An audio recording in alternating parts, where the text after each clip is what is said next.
Well, thank you, Madam Speaker. Yesterday, our colleagues in the Senate held a key vote on legislation to codify women's reproductive rights that have been guaranteed under Roe v. Wade for the past 50 years. Senators had the opportunity to go on the record to show their support for protecting the health and safety of every woman in America. That vote failed.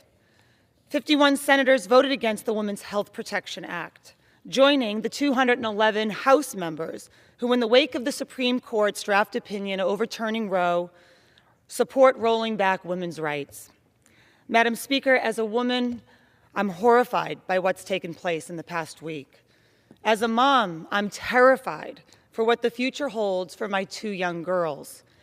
And as a member of this body, I'm infuriated by those who will stand here on this floor in the People's House and tell women that the rights we've cherished for the past 50 years were a mistake, that they should be undone with the stroke of a pen. Make no mistake, this decision from the Supreme Court, or anything remotely close to it, is extremely dangerous. For tens of millions of women, it will mean losing access to life-saving reproductive health services, and it'll happen overnight. In states like Texas and Alabama, it'll mean that the victims of rape or incest will be forced to carry their traumatic, unwanted pregnancies to term. To my colleagues who support that kind of future, I ask you if you can face your mother and explain to her why. If you can look at your daughter or your granddaughter in the eyes and say that she doesn't deserve the same rights as her brothers or her male classmates. Over the past week, I've heard those who support Judge Alito's draft opinion in my home state say that we live in Massachusetts and we don't have anything to worry about. However, that stance is flawed.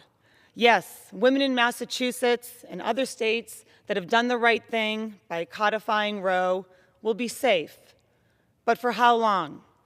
Anti-choice activists and elected officials across the country, including many in this chamber, have made it clear that they want to ban every woman in America for accessing abortion care. They don't care about states' rights. They want to override state laws that protect our reproductive rights because they want to eliminate our ability to control our own bodies. Well, I have news for those folks. History has shown us with brutal clarity that you will never ban abortions. You'll just ban the safe ones. Women, particularly women of color, and those from low-income backgrounds will be forced into the alley for their abortion care. And many women will die from unsafe procedures. And while families mourn an empty seat at the dinner table, the wealthiest in America, including many who cheered on Judge Alito, will find ways to access that same care. But they'll do it in secret to avoid the prosecution they want for others and the display of their own hypocrisy. That's not the America I want my girls to grow up in. It's not the country I want for any of our daughters to grow up in.